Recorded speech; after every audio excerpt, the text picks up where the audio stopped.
السلام علیکم ورحمت الله وبرکاته. سید الرحمن کاکا خیل یم او تاسو ته درخیمه انځرګی ادیره. ماشاءالله بهار شروع شوی دی او دلته چې په دې قبرونو باندې کوم دغه ولاړ دي دې ته خازي وایي. خازي او دا خازي چې کوم دي که نه نو دا به په را روان یو څو ورځو کې دلته به ښایسته زبردسته ګلونه به وشي. څومره ښایسته خوند کوي، دومره زبردسته مزه کوي که نه.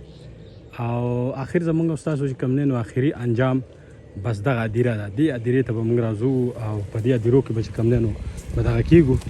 ستا خیال دی په دې ادیره کې به موږ په دې ادیرو کې به اخر زمونږ ستاسو انجام وي.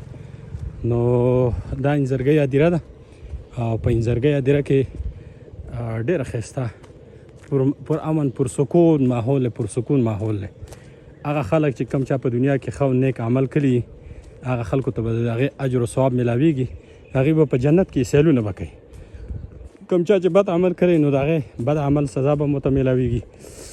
خو دا یو خبره باندې شکر ویستل پکار دی چې نبی علیه السلام ارشاد مبارک دی وایي کوم چا چې یو ظلم په اخلاص سره کلمه ویلې ده نو دا به لازمي په جنت کې داخلیږي.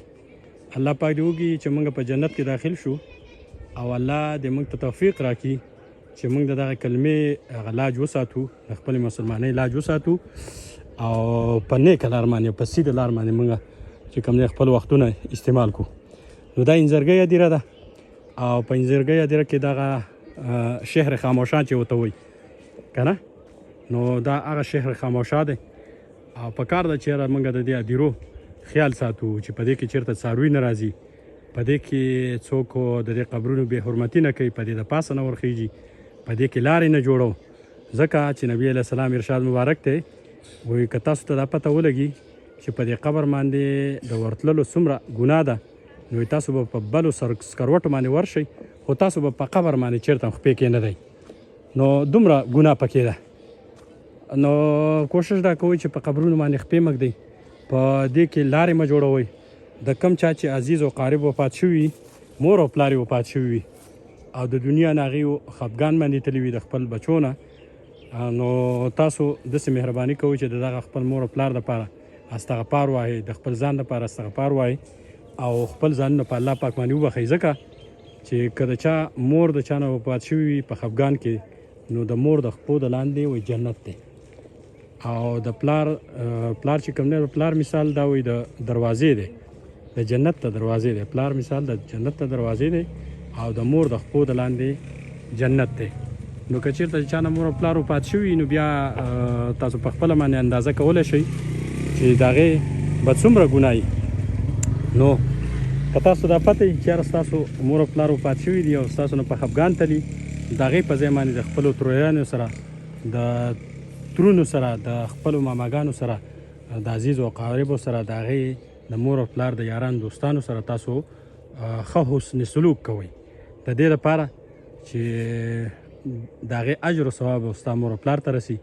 نو دغه به انشاءالله چې زه وایم په دغه ذریعه په دغه طریقه باندې به ستاسو بخشش کیږي او دا اخري زمونږ انجام اخري انجام زمونږ به دا انشاءالله.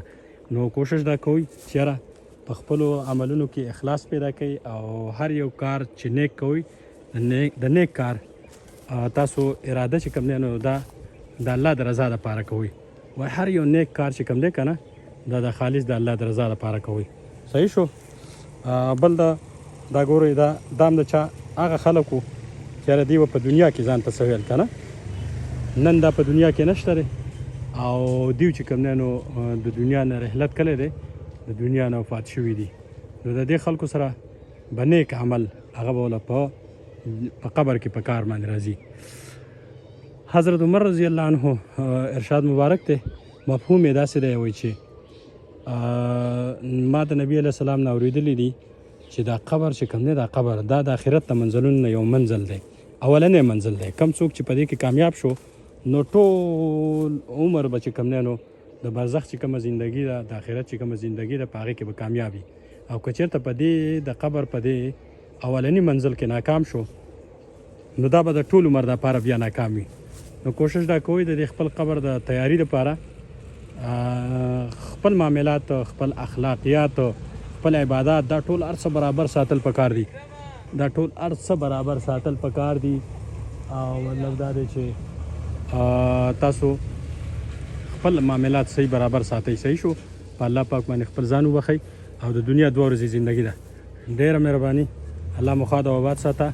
د لوی الله په امان. السلام علیکم ورحمت الله وبرکاته.